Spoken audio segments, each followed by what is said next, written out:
그래서 이제 이거를 조금 더 발전시킨 이 B번 블럭이 나오게 되는데요. 여기에 그 설명을 잘 보시면은 Inception Module with Dimension Reductions라고 나와 있어요. 이 Dimension Reduction이라는 게 이미지의 디멘전을 줄이는 게 아니라 이 채널의 디멘전을 줄이는 거거든요. 근데 채널을 줄인다고 해놓고 막상 이 블럭의 그림을 보시면 더 늘어났어요. 뭐가 더 막 늘어났죠? 자, 여기에서 이 디멘전 리덕션이라고 말을 하는 거는 어디에서 이루어지냐면 바로 원바이원 컨볼루션이라는 거에서 수행되게 됩니다. 그 실제로 왼쪽에 있는 그림과 비교를 해보시면 전부 동일한 그림이지만 이 원바이원 컨볼루션만 추가가 된 걸 확인할 수가 있어요. 이때 당시에 이 원바이원 컨볼루션이라는 거는 그렇게 많이 주목을 받지 못했지만요. 최근에는 사실 이 원바이원 컨볼루션이 없으면 안 될 정도로 굉장히 중요한 의미를 가지게 됩니다. 좀 여기서 잘 이해가 안 가실 수가 있을 것 같아요. 3x3 컨볼루션이라던가 5x5 컨볼루션, 7x7 컨볼루션 이런 것들은 어떤 이미지가 있고 여기에 대한 공간적인 부분을 보게 되죠. 예를 들어서 이게 3x3이라던가요.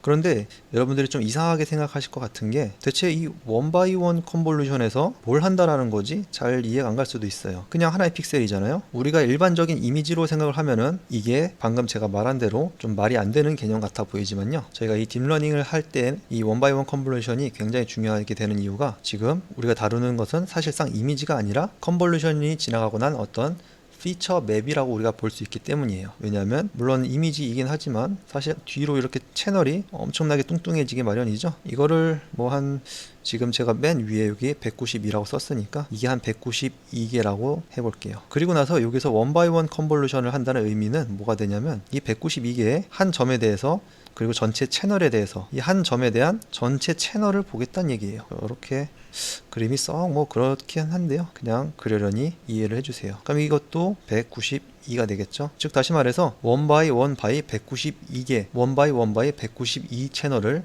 한 번에 다 보겠다는 의미가 됩니다. 그러니까 다시 말해서 채널만 보고 이 뚱뚱한 채널들을 다시 한번 정리해 주겠다라는 의미로 사용할 수가 있는데요. 물론 이때 당시에는 이러한 의미를 이렇게 많이 부여하지도 않았고 이렇게까지 주목을 받지는 못했어요. 그렇다면 이 원바이원 컨볼루션을 예를 들어서 64개로 적용했다고 해보면요. 여기에서 나오는 최종 아웃풋은 같은 이미지의 사이즈이지만 채널이 64개로 정리가 됩니다. 그래서 이제 192개의 너무 많은 어떠한 채널이 있을 때 각각 채널에서 실제로 의미가 있는 것들을 잘 정리해서 한마디로 채널을 압축시키는 용도로 이 원바이원 컨볼루션이 진행되게 되는데요. 여기가 112였다고 하면 마찬가지로 이쪽도 112 112가 되겠네요. 네, 그렇기 때문에 이전 채널에 입력으로 들어온 이 프리비어스 레이어의 채널이 아무리 뚱뚱하다고 하더라도 이 원바이원 컨볼루션을 거치게 되면 내가 컨트롤을 하고 싶은 채널의 개수만큼 줄여줄 수가 있겠죠. 이렇기 때문에 실제로 연산이 가벼워지게 됩니다. 이제 여러분들이 원바이원 컨볼루션에 대해서 이해를 했으니까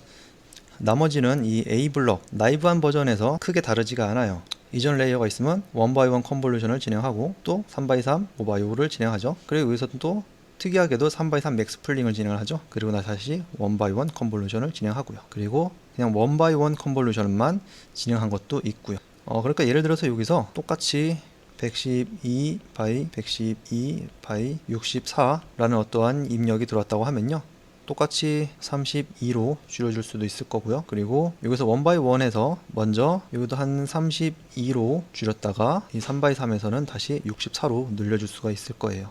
여기도 마찬가지겠죠. 여기서는 16으로 한번 훨씬 더 많이 줄여줄 수도 있을 거고요. 그리고 여기 다시 또 32로 또 다시 늘려주고요. 그리고 여기서 이전에는 3x3 맥스 풀링을 진행하고 나면 어찌됐든 이 채널 개수는 어찌할 수 없었기 때문에 이전 입력의 채널이 그대로 따라오게 됐었는데 이 원바이원 컨볼루션을 한번 더 진행함으로써 우리가 원하는 필터, 원하는 채널의 개수로 조정해 줄 수가 있습니다. 여기서는 한 32로 제가 지정을 해볼게요. 이렇게 되면 최종 나오는 아웃풋은 112 by 112 by 160이 되겠죠.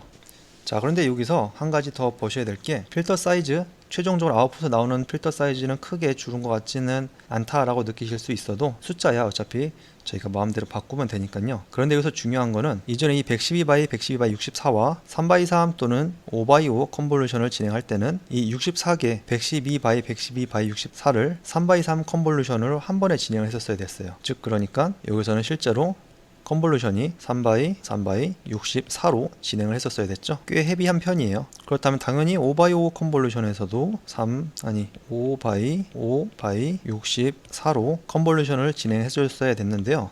여기서는 이 B번, 이 디멘전 리덕션 모듈에서는 한번 1x1을 거친 후에 컨볼루션을 진행하기 때문에 똑같은 3x3이라고 하여도 실제 컨볼루션 연산은 3x3 32개만큼 진행을 해주면 되고요. 5x5에서는 1x1으로 16개 채널로 줄였기 때문에 5x 16이 됩니다. 그렇기 때문에 조금 더 속도도 빨라지고 각각 채널별로 정리가 되기 때문에 훨씬 더 좋은 결과를 우리가 얻을 수가 있겠죠. 이제 마지막으로 한 가지 더 이해가 안 가실 게 있는데 뭐 아실 수도 있고요.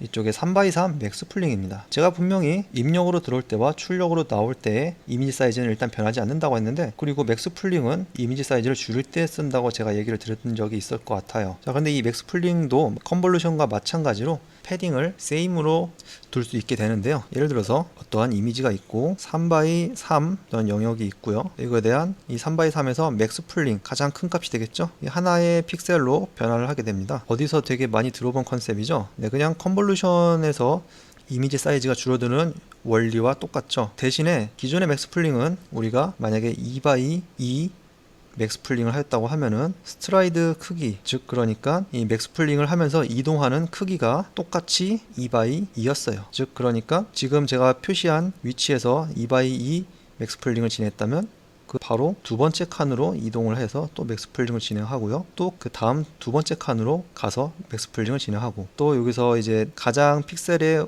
오른쪽까지 맥스 풀링이 끝났다면 이번에 또 마찬가지로 두 칸 아래로 내려가서 또 맥스 풀링 2x2를 진행하고요. 이런 식으로 하면 이미지 사이즈가 반으로 줄는 건 당연하겠죠. 그러는 대신에 여기 3x3 맥스 풀링, 지금 인셉션 모듈에서는 이 3x3 맥스 풀링을 이 스트라이드를 1x1로 줍니다. 이렇게 되면 이미지 사이즈가 일단 최소한 컨볼루셔널 뉴럴 네트워크랑 동일하게 되죠. 이렇게 요 안에서 또 맥스 풀링을 진행을 하고, 또 그 다음 한 칸만 또 이동을 해서 맥스 풀링을 진행해서 하고, 이미지의 가장 오른쪽까지 갔다고 하면 역시 아래로도 한 칸만 이동을 해서 맥스 풀을 진행하게 되죠. 그렇기 때문에 이미지 크기가 변하지는 않겠죠. 대신에 여기서 맥스 풀링을 하기 때문에 컨볼루션과는 조금 다른 3x3의 어떤 영역이 있을 때 여기에서 가장 활성이 많이 된, 즉 다시 말해서 값이 가장 큰 값들만 쭉 가져오겠다 라는 의미로 이러한 맥스 풀링을 사용할 수가 있습니다. 네, 여기까지 이해를 하셨으면 인셉션 블럭을 우리가 완전히 이해를 했다고 볼 수가 있을 것 같고요.